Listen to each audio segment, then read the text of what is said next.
This is the meeting of the Police Oversight Board Policy and Procedure Review Committee. It's Thursday, August 16th. I'm Bill Kass, I'm the chair. The next item on the agenda was to look at a draft letter of recommendation for use of force policies. And one of the, what I have here is in an earlier conversation,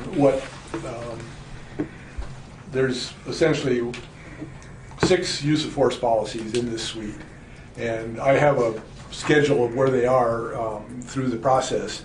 252 has been PPRB approved on July 10th. 253 was PPRB approved on August 1st. 254 was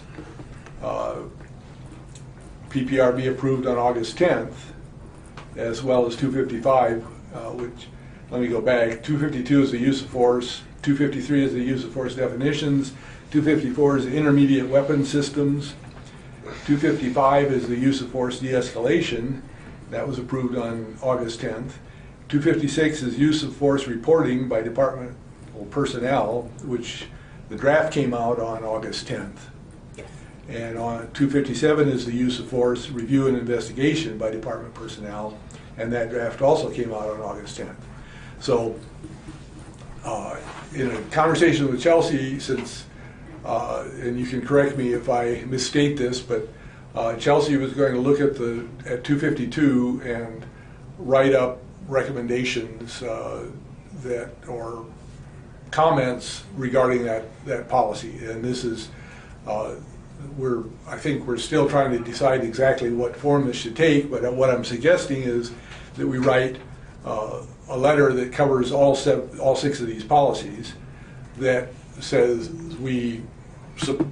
this is how we support these policies, because I'm in favor of essentially writing a letter of support for the process. I think there's some ongoing comments that are being made, and of course 256, 257 haven't been through the process, so we don't know what the result, how they're going to change before we get to that.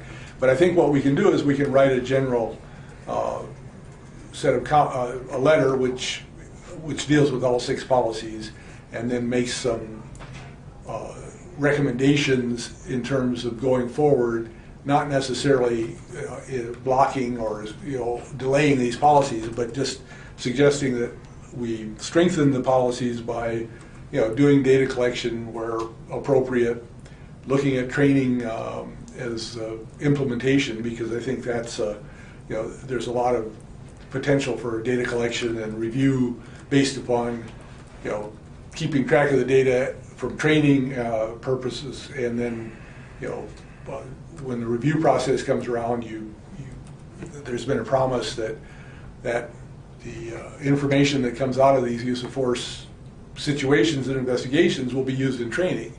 So I think what I'm trying to get at is that we do we sort of create our review based upon what's been kept track of in training and how they've been implemented. So at this point, I mean, I think we still have to have someone take it on themselves to go through each, take 1 or 2 policies and try to put that into this framework of, we support these generally. We want to see this passed since it has gone through the public process, and then, but we also can see where it's necessary to strengthen it in these areas. But I think that meets our goal of making recommendations, and it doesn't interfere with getting these policies forward into training and going through the process. So you want to go on ahead and draft up this letter in support of, generally speaking, the policies to Guyer? Is that who your letter is going to? To Chief Yes, Guyer? right. Okay. And then you want data analysis done over the course of the year for reviewing the success of these policies and available at the next annual review of them. Is that right? Right. Okay, do you have metrics in place or things in particular that you want to measure? Or that we should measure, I guess I should say. I mean, I think we can, I don't have anything that I want to, say at the moment. I think we need, I think that we can make suggestions, but unless, I can't think of anything in particular other than when they get to the use of force reporting, 256 and 257, use of force reporting and use of force review and investigation, I think that's where the information is going to be collected. Okay, so I think that just before we make that, we write that letter, if there are specific things that we want to track, that we should include that in that letter. So it's not so we know what we're looking for, they know what to focus on as far as their data collection, and there's no surprise next year. Right. No, I agree, and I think that's a good plan. And I mean, I'm not prepared right now to say what today to say what that is. Right. When do we need to have that letter drafted by? Well, is there a time frame? It seems like there's a time frame. Yeah. What was it? September. What's the September 21st? Well, we have to have everything done by September 21st because of the court. We APD. Yes. And we'll meet by then, right? Will we meet the 13th? Yes. Again? So if we were to spend the next month kind of, and maybe with your help, nailing down what metrics we want to use for that reporting so that we have something to measure the efficacy of these policies. Right. And then approve that on the 13th. So you guys want to put a section into the 252 suite in each policy that says the APD will do data analysis or data collection, and you want to put metrics in the policy? I don't think that we want to do anything not in the quite policy. like that. I think the idea is we support these policies as they've been drafted currently. The board is of the position that these policies be examined for their effectiveness against these metrics.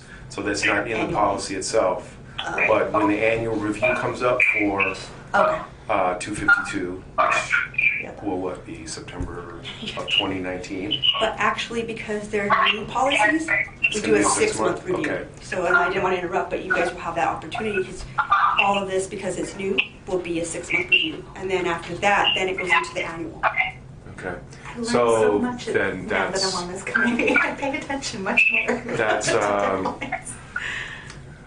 yeah. So then the idea is, and then in 6 months when we do this review, we believe these metrics can evaluate the effectiveness of the policy. Yeah.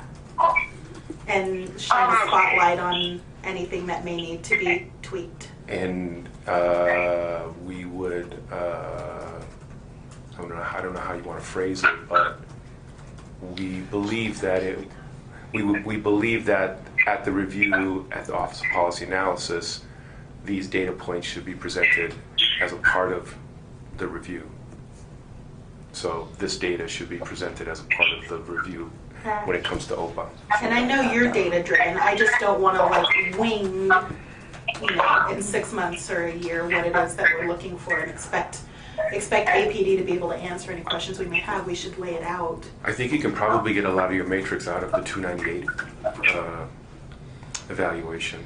So pull some of the major metrics. So you guys are reporting already to the monitor on those things. So you would just bring those metrics to we're the cleaning up even more exactly what the teacher POB. wants. So would it be too hard for them to report on that? Right. I think that's Hi, can I chime in a good here? starting point. Yes, please. Oh, thank you. I need to take a step backwards. So I don't know. Like, I told Bill that I would draft the portion of the letter on 252, and I was supposed to get it to him before this meeting since I was appearing telephonically, and I did attempt to, but there's I think a pretty significant wrinkle, and that's, that there's a new version of 252 that's come out since our police oversight board meeting. So when it was presented to us on June 6th. And then it went to PPRB on July 10th. And the draft that came out of PPRB as, let's see here, 1, 2, 3, 4, 5, 6, 7, 8, 9 lines, all on Graham. And I personally have a super strong opposition to these additions. I would assume most of the board does also. At least I would hope.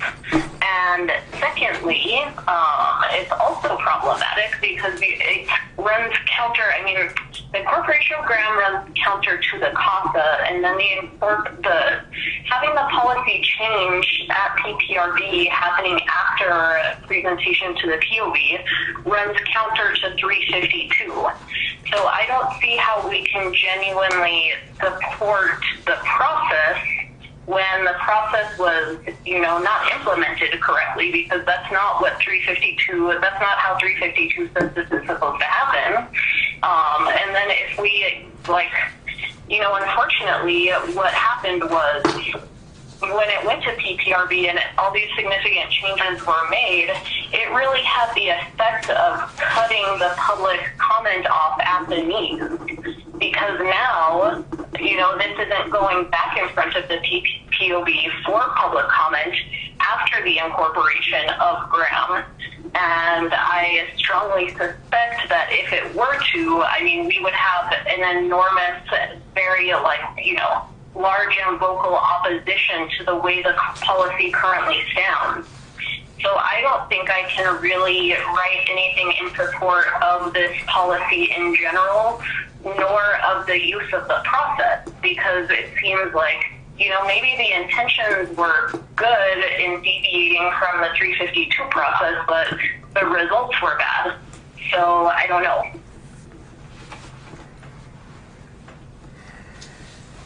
Along those lines, I'd like to mention that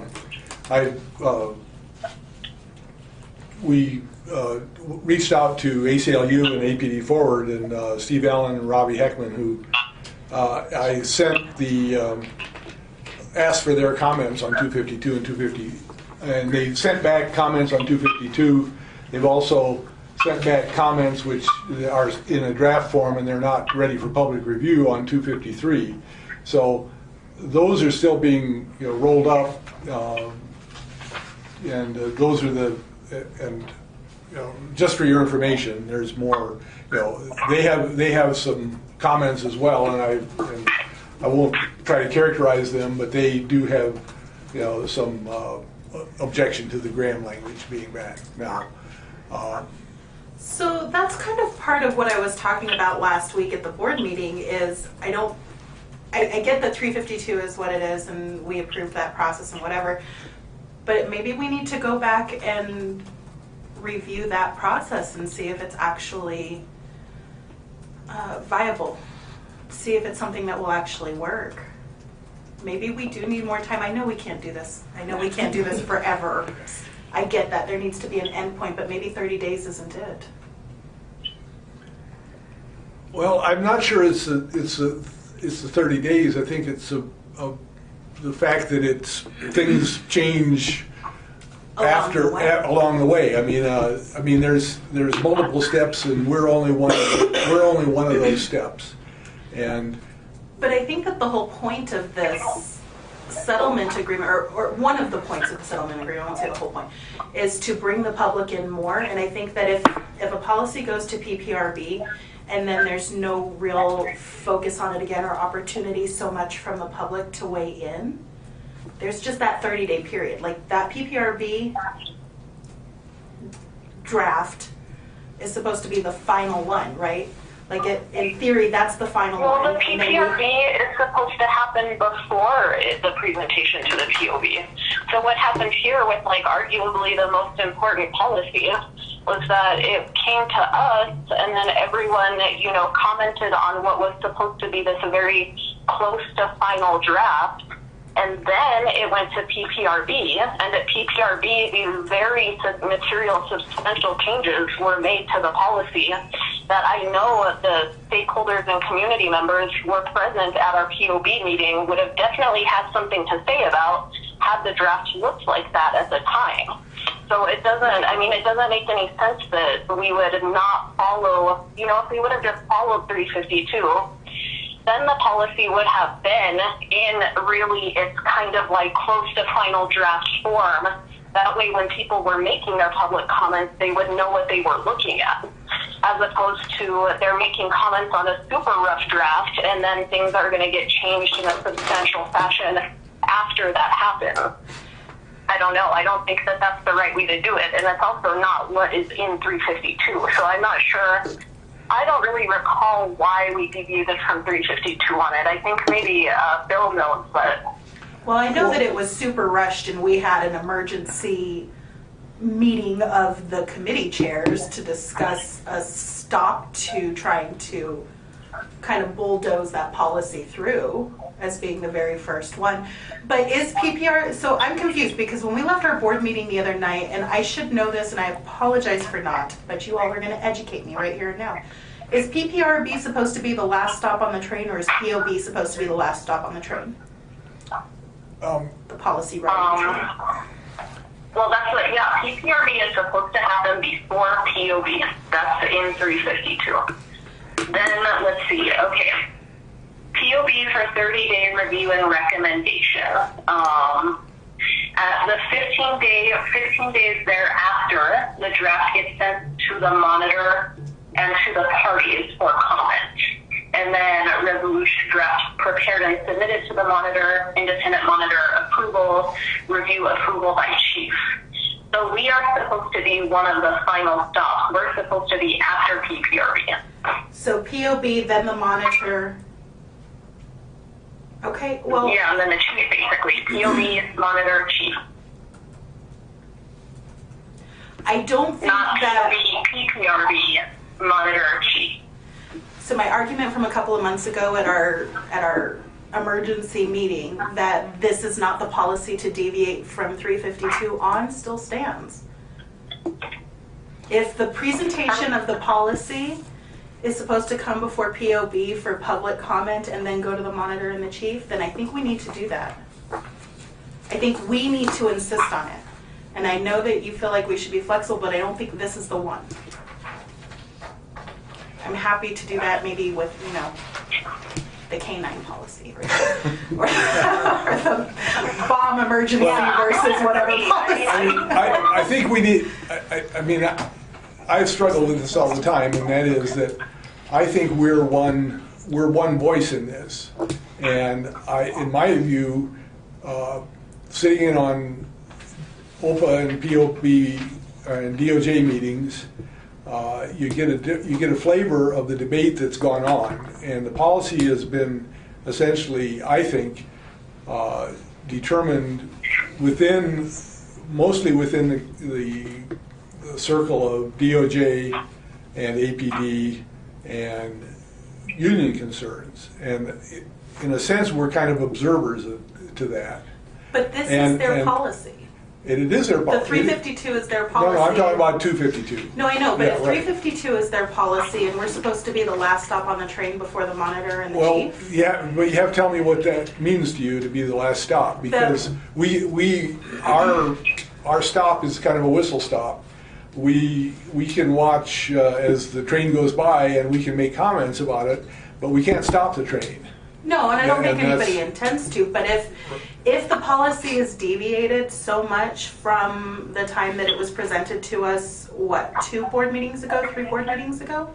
Yeah, I mean, if it's that significant of a change, I think that Chelsea is absolutely right, and I agree wholeheartedly that we and the community ought to have the opportunity to weigh in. Well, and I think the way we weigh in then is to write a letter that says we object to this language as written in 252. I mean, that's what we do now. Does that have enough teeth? That's where we are.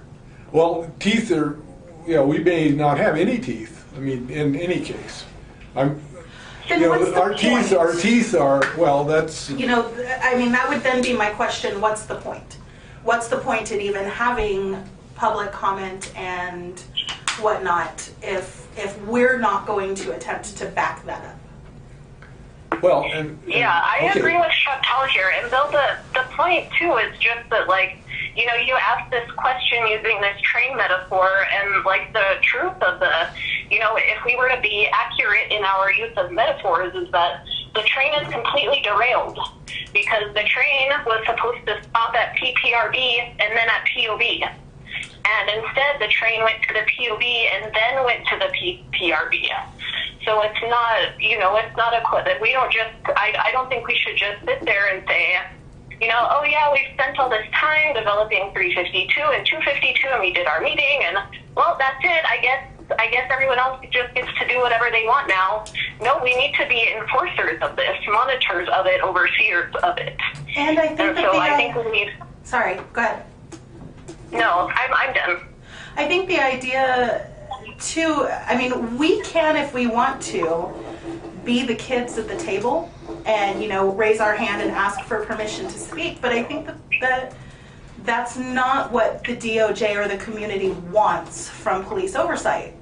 From having a civilian police agency and an oversight board, I think that's the very reason for it, is so that this kind of stuff doesn't happen, or doesn't happen anymore. I don't think that we should be asking permission. I think that if we have an opinion, and that we should have an opinion if we're going to be doing this, then we make it known. Yeah, I agree. I think then if that's what you want, then you have to go to the court and you have to ask Judge Brack to suspend the September 21st deadline for having these policies passed. I mean, that's the reality that the department is working on. And it was known from the very beginning that this use of force policy was not going to follow the guidelines as outlined in 352. And I made that argument in the very beginning. And the trade-off was that there was representation at all of the meetings as the policy was being drafted. And so the trade-off for that was that it was not going to strictly follow what is in 352. So your solutions are, one, once it's approved, if it's approved by the monitor and it has the Graham language, then you go back and you recommend the striking of the Graham language because you have the right to examine the policy. Or two, if you wanted to go through the 352 process, then you have to go to Judge Brack and say, Judge Brack, we want you to waive the September 21st deadline for these policies to be passed, so that these policies can go through the 352 process. Those are your alternatives, as I see them. I vaguely remember that conversation. I think those are both good. I mean, I guess we're in like a pretty tough spot for sure, but I think both of those options sound like they could work. I don't know. And the time may have passed to like put our line in the sand, which is really unfortunate because I've been advocating for that from the beginning, that this is not the one to you know, have a loose backbone on. This is not the policy to do that with.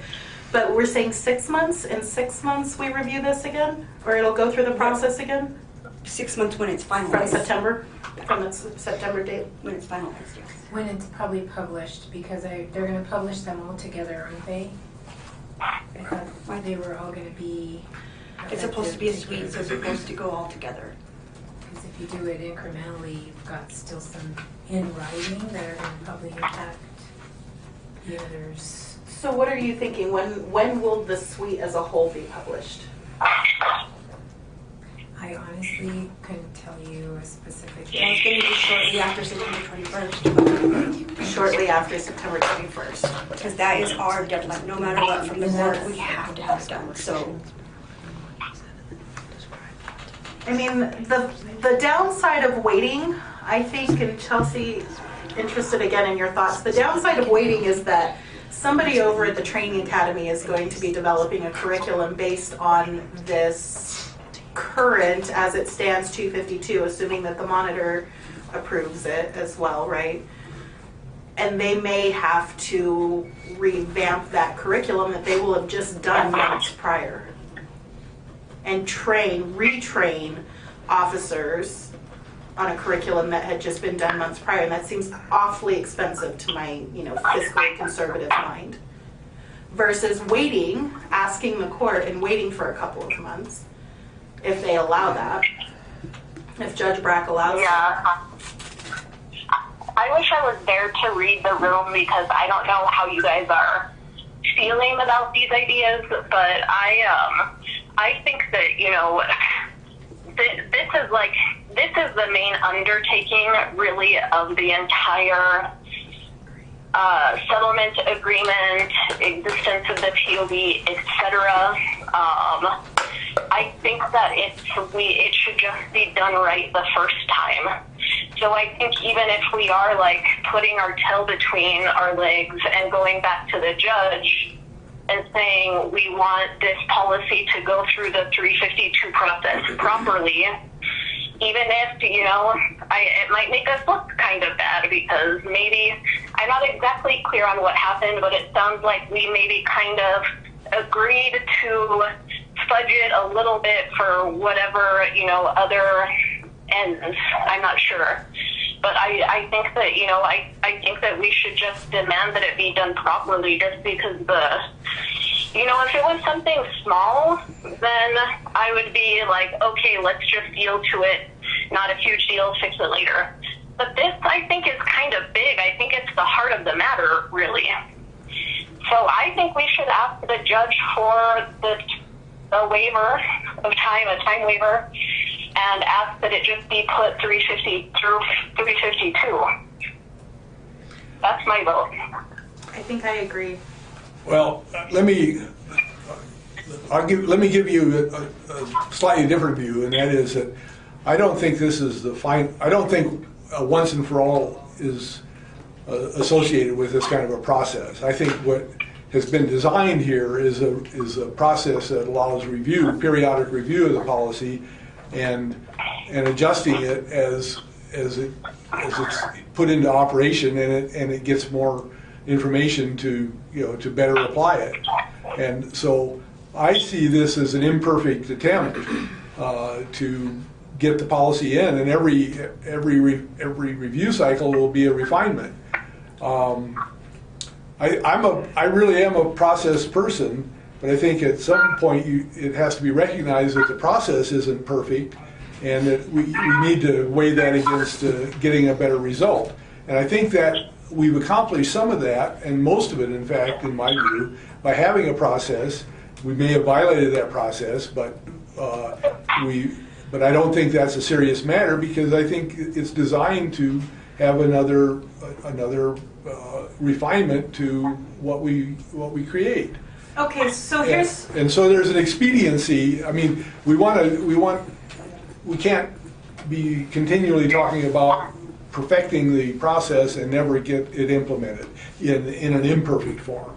And so what I'm suggesting is that we've come far enough to where we get a better training, we get a better situation by following through with this and promising to refine it at each review. So, what if we met somewhere in the middle and asked for a special board meeting for this one topic, and maybe still meet that September 21st deadline? I mean, how much notice do we have to give? 3 days? 3-day notice? So if we had a meeting next week to discuss this and get input, and it's really not even get input, Bill, because we've got it. We've got the input from APD Ford. I don't know if you've got anything from the ACLU. Well, it's the same. I mean, I've got, no, I think we're talking about the same thing, but yes, I've gotten some input from Robbie Heckman. Robbie. And I mean, he's essentially doing the input, I think, from he For is both? from APD for. I mean, ACLU I don't think is weighing in officially. I think it's all through APD forward. So, I mean, they're working to get. Obviously, there's a lot of overlap there. So, I think that having a special meeting would allow their concerns to be aired or aired the first time, depending on how you look at it. Yeah. Right? And then at least aired with respect to this newer policy. And so I see that as that sounds like a good compromise to me, right? Chelsea, what are your thoughts? Sorry, Ed. So the meeting would be to do it, like to take a vote on how we handle it? No, I think that this would be the meeting after PPRB as it was supposed to be, and start the clock. If we had the meeting on the 21st, this is a 31-day month. That means that 30 days would be the 20th of September.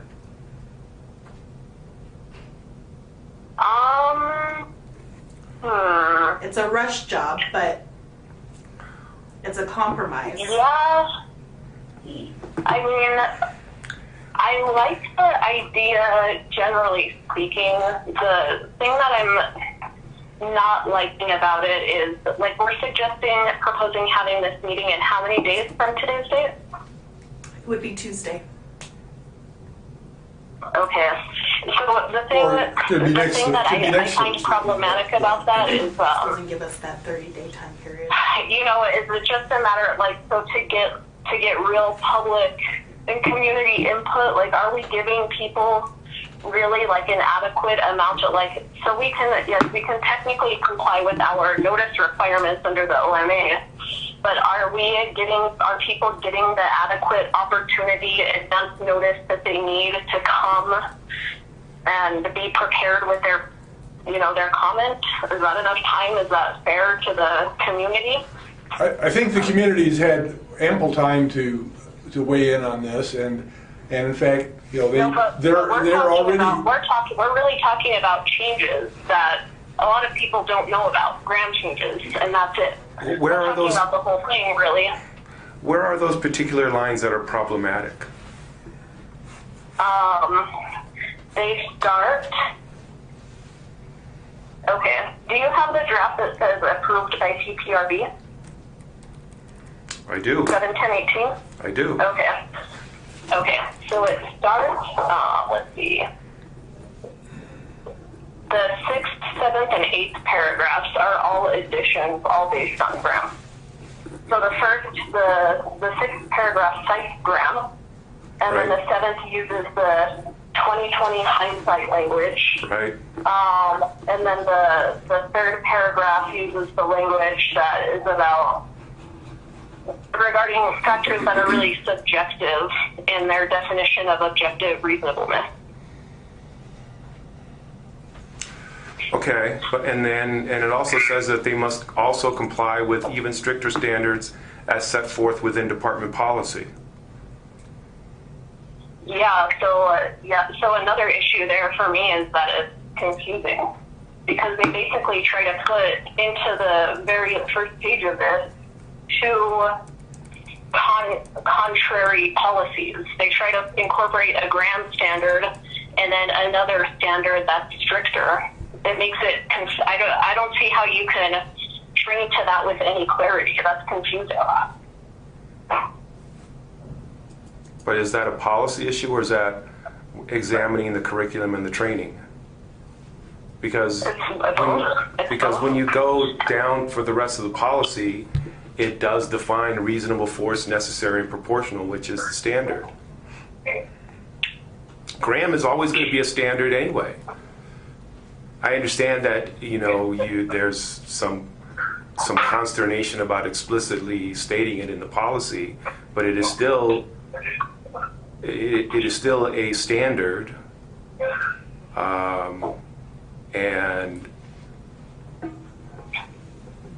but it also says that our standard is higher than gram, which is the understanding that it's minimal force, not the gram standard. I respectfully disagree I don't think it does really say that.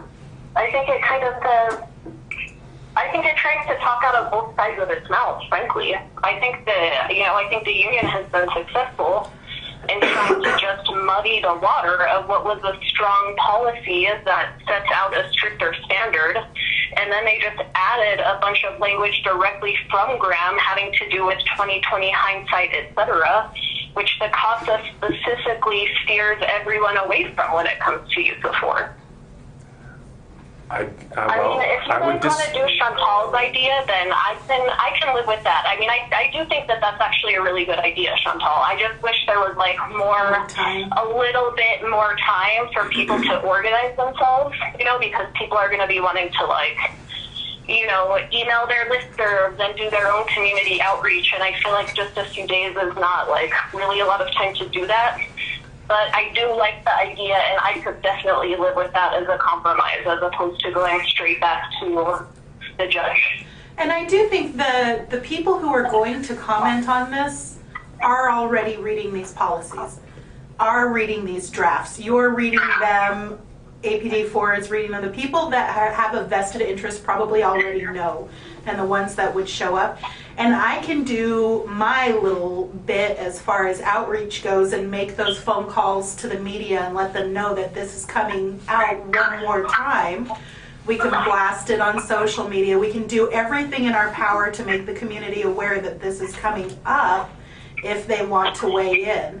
And I think that that's our part as the Police Oversight Board and the civilian advocate, or the citizens advocate for this process, while still trying to work with and in good faith effort APD to get their stuff out on time. Okay, I'm good with that. If everyone else likes it, I'm happy. You're okay with that, Bill? I'm good with that. Right. Ed, can you live with that? Can you live with a couple of interviews this week if anybody should come a-calling? Well, first off, we have to find out whether or not there's an ability to have a public meeting on a Tuesday, the 21st. We have to see if the chambers are available. We have to make arrangements for closed captioning. We have to do all that stuff. So we have to make sure that that can actually be facilitated first. How long will that take? Well, I would like to talk about the issue of whether 30 days is a hard and fast limit here, given that we've already had periods of available, public comment, and 30 days seems to me is there for the purpose of, there has to be some kind of a time period after which things are presented, and before we have to weigh in. But it seems to me we can be flexible on the 30 days.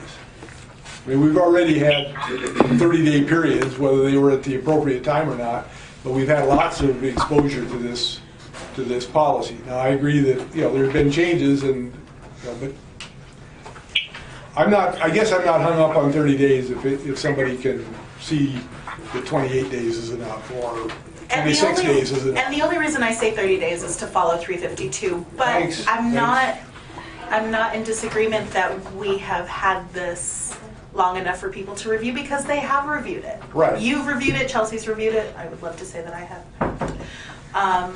Robbie's reviewed it. I think that there can be a meaningful discussion. And I think the point you said it more nicely, but I don't believe there's a lot of people out there who haven't weighed in already. I mean, that's an observation I've made before. That you see the same people who are interested and have the wherewithal to actually do something with the information that they have. So, I mean, the APD Forward has both of those things, and they're the primary, stakeholder in this. So the point of this exercise would be to, undo, and I think that the argument could still be made that we made a good faith attempt at allowing something to not follow 352's guidelines. Even though we made those concessions, we said, okay, we know this is not going to follow. It didn't work out the way that it was intended to. And I think that the argument could still be made that we made a good faith attempt at allowing something to not follow 352's guidelines. Even though we made those concessions, we said, okay, we know this is not going to follow. It didn't work out the way that it was intended to. there's significant changes after the public presentation was made. I don't know. And I guess I'm not so concerned about whether we followed 352 verbatim as I am that we've dealt with the change in language after we'd heard it the first time and then have it changed significantly at PPRB. I mean, I think that's a more important aspect of this problem. I agree 100%, but I don't think that would have been the problem had we done it right the first time. And we can, we don't need to have that, that discussion. I mean, I don't think it would have changed it a lot, so trying to rectify right. the 352 issue, trying to get the language changed, Chelsea, I think is sounding like it's a big deal. And I don't disagree. For you, for APD Forward, whatever, making that last effort, and then we can write the letter that says, okay, we've gone through the process. It either, changed to our satisfaction or it didn't, and we would review that again in 6 months. But at least it's that last attempt to try and get it right the first time and not have to revamp everything again in 6 months. And then it gives us meaningful metrics. I mean, I think we've definitely done our due diligence if we take these steps. And I think we make a really good record. And I think the public gets their opportunity to weigh in, which is kind of like a commitment we've made both to the community and to APD, honestly, is to be like, the receptacle for that sort of stuff. So I think that that's good. And if we're not successful at getting that language struck this round, then we can rely on the record we've created now to ask to make another attempt 6 months down the road or whatever. So what are your thoughts on the 30-day? Do we need to stick? I think that's probably where this whole thing started, Bill. I'm sorry for my tangent. Sure. I think if we can get it done in that time frame, then that's probably better. But if not, I don't think that it's critical just because of all of the mushiness that surrounds this policy as is, as far as the process piece goes is what I mean. But if we were to shorten that period, because we need 15 days for the monitor, right? It's already at the monitor. I know, but in theory, would it restart? No. The monitor's not going to run off of the POB's timeline. That's just the truth. All right, so then this is So a what do moot the point anyway. recommendations Right. do? And If that- they meet and make recommendations, what do those do if the monitor's not going to review anyway? The monitor has informally said that he would wait for POB comment. Okay. But I mean, there's nothing that precludes this subcommittee from drafting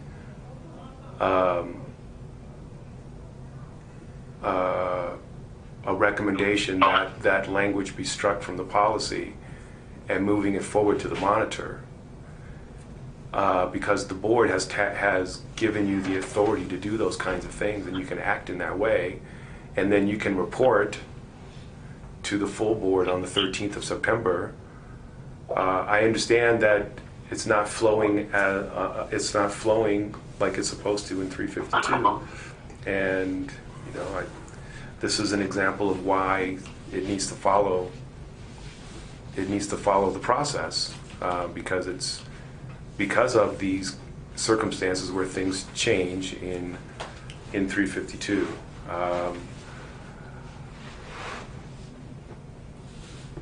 I mean, I suppose if you want to have a meeting so that you can flesh this out, because I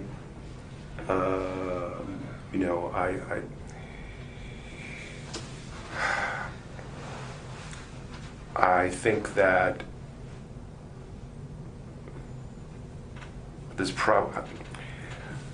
I'm not sure that examining the policy as it's stated versus how it's going to be trained and what the curriculum is going to be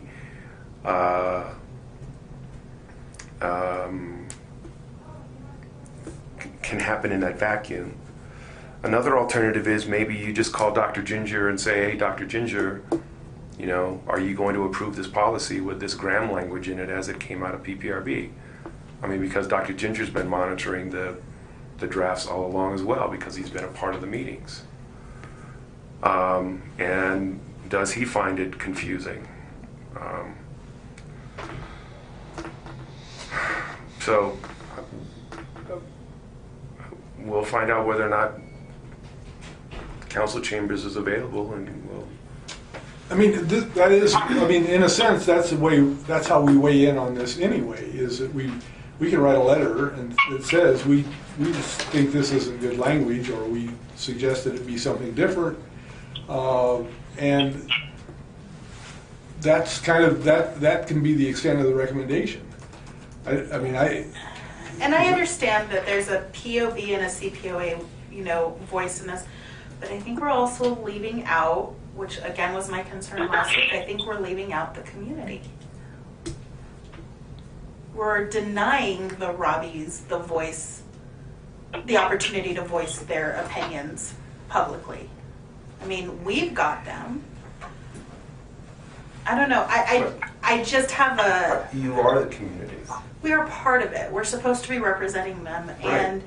And when we were having that meeting last week, I mean, I wasn't alone. I was watching the audience. That at what point do we see the what's supposed to be the final copy, and at what point does the community that APD has the responsibility to see the, you know, proposed final copy of these policies? And I wholeheartedly agree with Chelsea. This is the crux. This is the crux of the whole thing. Everything else is important, but comparatively speaking, it's fluff. How we determine whether, you know, a bomb situation is a threat or an emergency is fluff, as opposed to people's civil rights and well-being. I don't know. I agree. I agree, but I agree. So what is, I agree. That's why I've advocated that 352 should have been followed the whole time. But it wasn't just us. It was the monitors, the DOJ, it was all of the parties that agreed that this is the process that was going forward. And there was a lot of pressure from the DOJ to accept this process as it is because of Time. I really wish Elizabeth were here. Elizabeth, well. But then I think Chantal's idea is really good. You know, we do a little bit more work, but we get a lot more out of the process. The process looks more similar to the way it was supposed to look to begin with. We have a better record. You know, we have when we write our, you know, recommendation to Dr. Baker, asking that language be struck, we can point to what happened at our ad hoc meeting, show it demonstrates how seriously we take the issue. I mean, it does a lot of things for us. I think we should do it, even though it's a little bit of work. I kind of have an inclination to ask you guys what you think, because you guys may not be sitting on the board, but you are members of the community. I know you don't get a vote here, but in theory, we're speaking for you.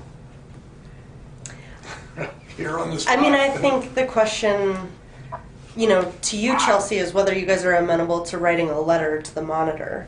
If your outcome that you're hoping for from the board meeting is to get approval from the board to write a letter to the monitor, and you already have the ability to do that, why don't you write a letter to the monitor right now and say, you know, we as a committee or we as the board would recommend that you strike this language. We think it's confusing for these reasons. And that's really... Who am I talking to? This is Miriam. Oh, hi. Sorry, I don't know who all is there. Yeah, sorry, Chelsea. No. I mean, I think we do both, is what I'm saying. And I'm saying that, you know, when we write, I can see one way of getting out of this whole thing, which is if we do as suggested, and we can just contact Dr. Baker and Dr. Baker can reassure us, no, don't worry, I'm like, the gram language isn't going to fly, then I could say, well, then maybe we could just leave it, because the end result we get is not substantially different from what the public saw. The problem pretty much solved itself. But if that's not the case, if I can then interrupt, I think that we should do both things. And I think that it's a good alternative to having to, for example, go back and ask that, which I get would be a very, very big deal, but ask that ask the judge to waive the time limit. I think we do a meeting, we get the public comment, and then we back that up with a letter of recommendation. and you meant Dr. Ginger, right? Not Dr. Baker. Oh, yeah, sorry. Okay, all right, just for clarification. Well, There's Juju Baker, the drummer from Creeds.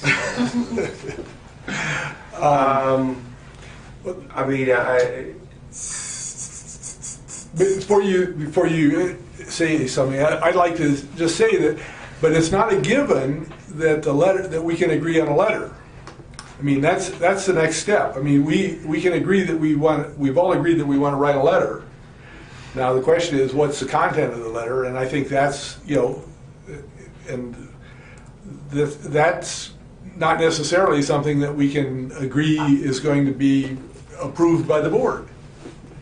I mean, so I think we have to almost have a discussion about where the sticking points are and how serious. I mean, this is one of my problems with stopping the whole process in terms of making a recommendation that only requires a majority approval by the board, and it doesn't have a whole lot of weight in terms of the final outcome or the outcome on this particular version. And I want to retract the word final, because I think that's another consideration here, is that whatever is done is subject to further review and refinement. And so I am not hung up that we ever have a final draft of this. We have a draft that we approve this time, and we have some comments about it, and we see further improvements along the line, but we're still only a small part of this whole process. And we're not talking about this stuff isn't refinement though, Bill. This is material. These are material items. It's not just a matter of like tinkering with some finishing touches and some grammar. That's what refinement is. This is like a huge substantive difference in the policy.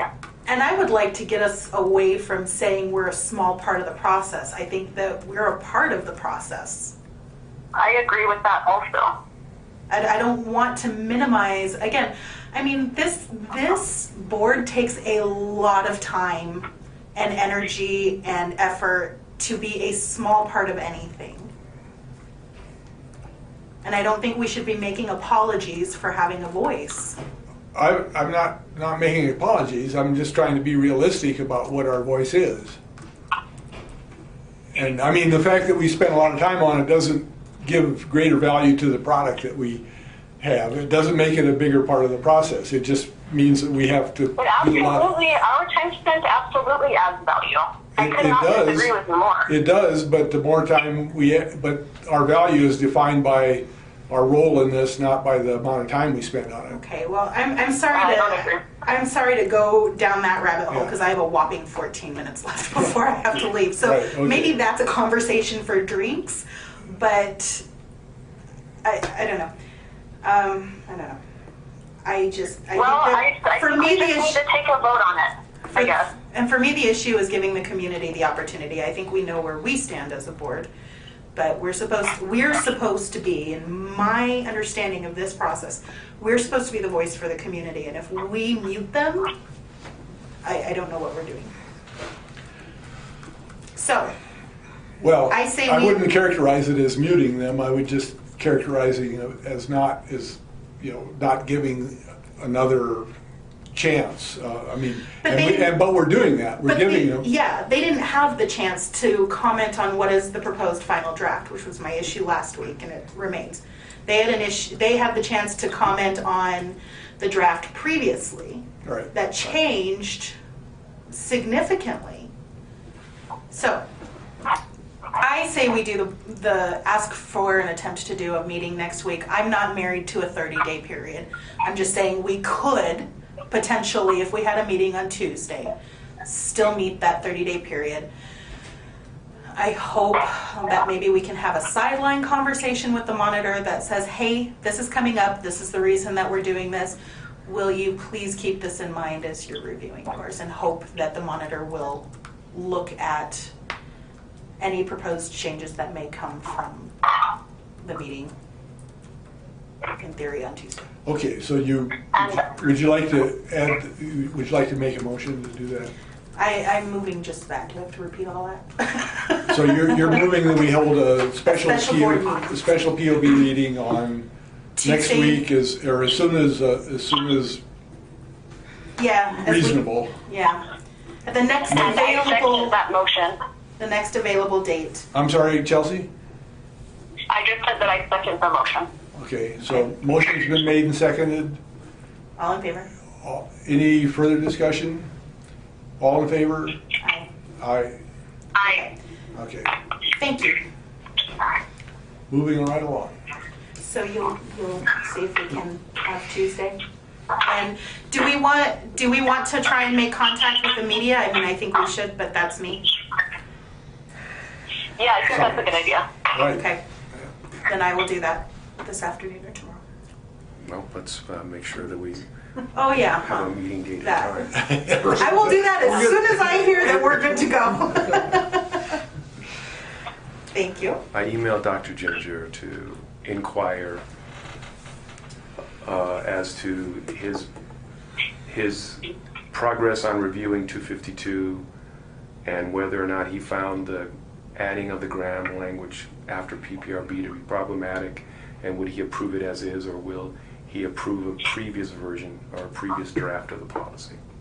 So we'll see what his response is. Okay. Okay, thank you. Thank you. So let's see. So we have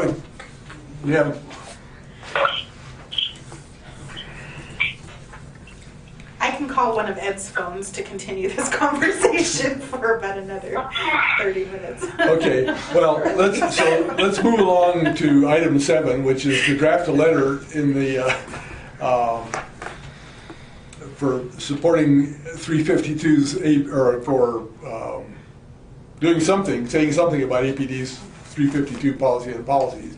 I put that item on there that we were trying to get on record that we had a role in creating that, and then of course this is not a good test example since we've just violated it. So do I have a motion to table this Yeah, I'll this just item table for that. now? So In the meantime, I have gotten a response from Dr. Ginger. Amazing how he gets back to us so quickly, and he doesn't even live here. That's my sarcastic note. Sorry. Ed, Elizabeth is forwarding that document to me as we speak. I just finished a review of 2-57 and found the same problem, making 57 separate comments and changes. My comments that are attached as an FYI. I will resist any and all attempts to, quote, re-gram, unquote, this policy suite. I appreciate the heads up. I expect this to be a recurring theme in the next few months. Alas. Jim. So that is the response from the monitor. Does that negate the need to have this meeting then?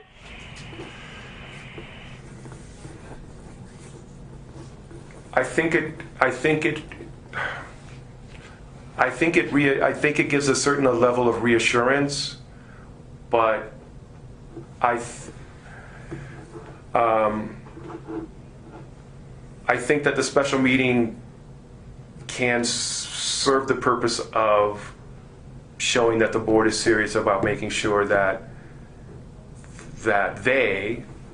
you, the board, are living up to your tenets under 352, and you're giving every opportunity for comment, and you're bolstered actually by the fact that the monitor is concerned about this language as well. So I don't know, there's certain comfort there.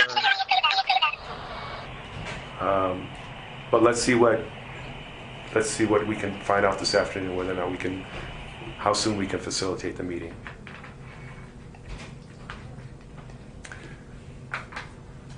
Thank you, Ed. Sure. And that's the end of my report. Okay, thank you. And